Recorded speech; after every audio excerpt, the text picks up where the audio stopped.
Magandang araw mga kaibigan. Bigyan natin ng reaction, opinion ngayon itong post ni Professor Malotikia 52 minutes ago. Sabi niya, inalis ba naman nyo sa foreign affairs? Sosme ang ipinalit. Sosme ang pinalit. SP na yan.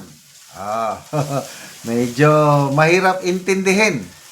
Kaya lang, connecting the dots, ang post ni Professor Malotikia kahapon, sabi niya na we will soon have the first female Senate President.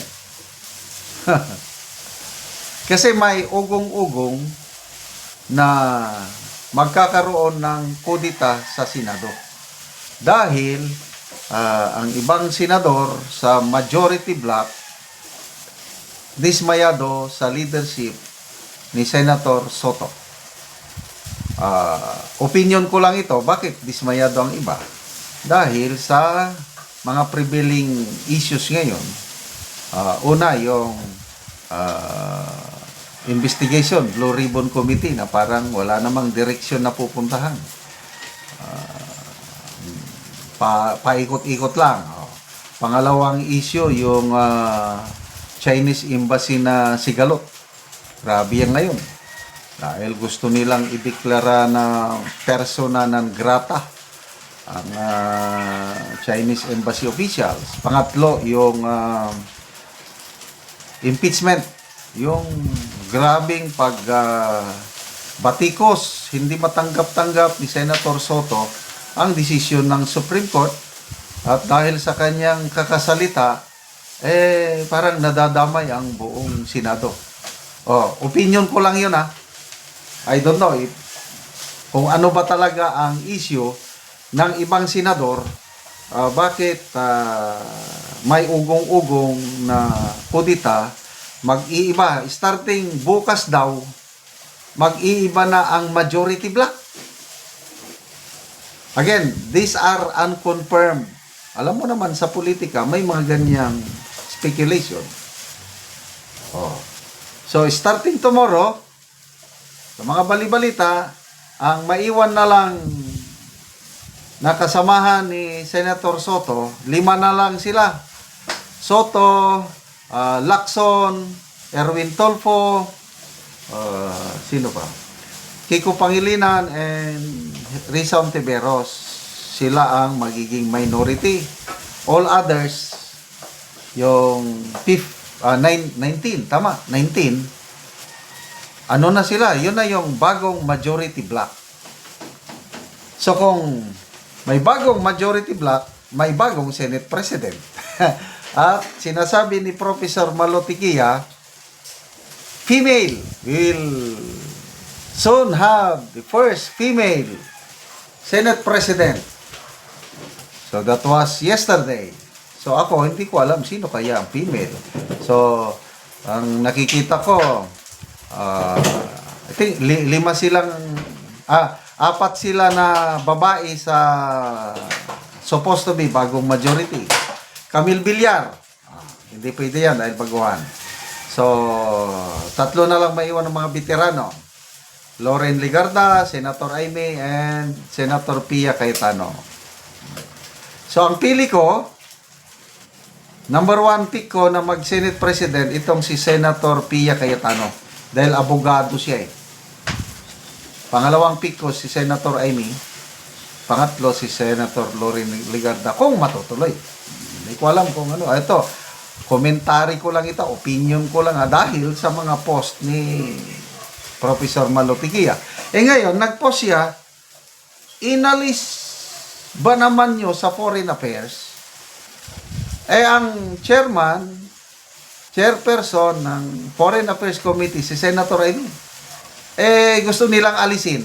Ipapalit nila si Senator Erwin Tulfo, baguhan. Baka lang baka umalma yung ibang senador. Sandali, anong patutunguhan natin Marami kasing mga well-meaning senators yan. Tinitignan nila yung nakakabuti sa bansa. Example, sina Senator Pia Cayetano. Di naman porke na sa majority siya, sunod-sunod na lang siya sa gusto ng Senate President. May sariling diskarte ang mga yan. Ay, hindi pwede. So, ayoko yan. Baka yun na yung ano. Sino pa? Senator Miguel Zubiri, Juan Miguel Zubiri. Ano yan? Independent-minded yan. Pia Cayetano, Zubiri. Hindi mo yan madidiktahan. They have a mind of their own. So, itong siyam na minority yan, sulit yan eh. Eh kung umangal si Pia Cayetano at Zubiri,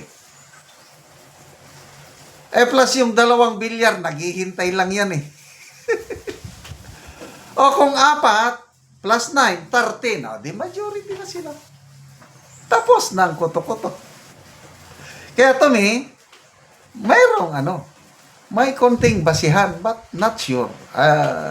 Tingnan natin bukas. So kung nakabuo na sila ng minimum 13, di wala na. Talsik na ang Senate President Soto at magkakaroon ng bagong Senate President. Nung una, ang inaasahan natin Senate President, si Senator Alan Peter Cayetano. So, I don't know ngayon kung ano ang female Senate President. Kung matuloy si Senator Amy, wala akong problema. Senator Pia Cayetano, okay lang din sa akin. Senator Loren Legarda, okay lang sa akin. Senator Pia Alan Peter, ang daming pwedeng mag-Senate President. Ito ngayon, present, wala naman akong kay Senator Soto. Kailangan natin yan ng abogado. Itong mga, lalo na itong reaction niya ngayon sa Supreme Court decision na kini-question niya, parang dismayado ako. Plus yung sinabi niya na pag-aaralan nila na i-declare persona non grata ang Chinese diplomat. Ay, that's the worst. Hindi nila iniisip ang 500,000 OFWs na mapiktuhan. Hindi nila iniisip ang ating mga agricultural farmers na nag-i-export ng mga prutas sa China at iba pang agricultural products. Hindi nila iniisip ang mga negosyante natin na nag-aangkat ng material sa China para sa negosyo nila dito. Wala. So, good luck. Bukas, anong mangyari sa Senado?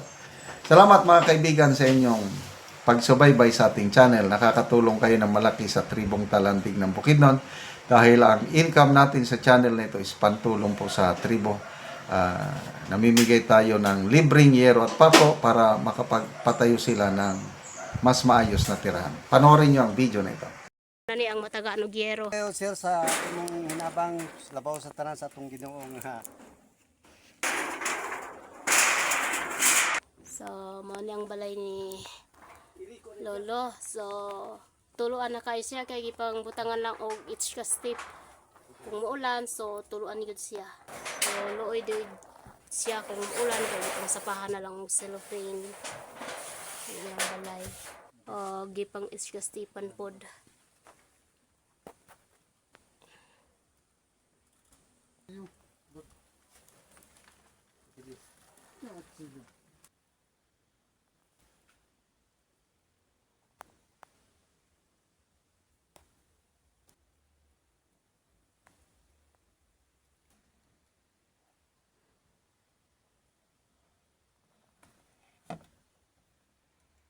So, pila na ni katuig ko lang imong balay sa nainani na. 14 na katuig. So, 14 years na. So, aya pa napulihan og gyero kol. Daw aya pa gyud. So, nganong ka aya pa man mapulihan og gyero? Aya pa ipulihan kay na diyan magbagyo, wa pa ni maghigbagyo na. So, natulpod gibagyoan nga diay. nasuruyan Pila na imong edad? 66. So, 66 na ka. So, na kay mga anak kol. Unong kabok, So, anong kabuok. So, na... duha ang wala magkapamilya. so, duha ang wala ka pamilya. So, asa imong asawa day? Tuwa sa Cagayan. Nagtrabaho. So nagtrabaho ang iyang asawa tungod sa ilang kalisod. Na may so college. ayaw pa daw ni may college. mapulihan ang ilang balay nga yero.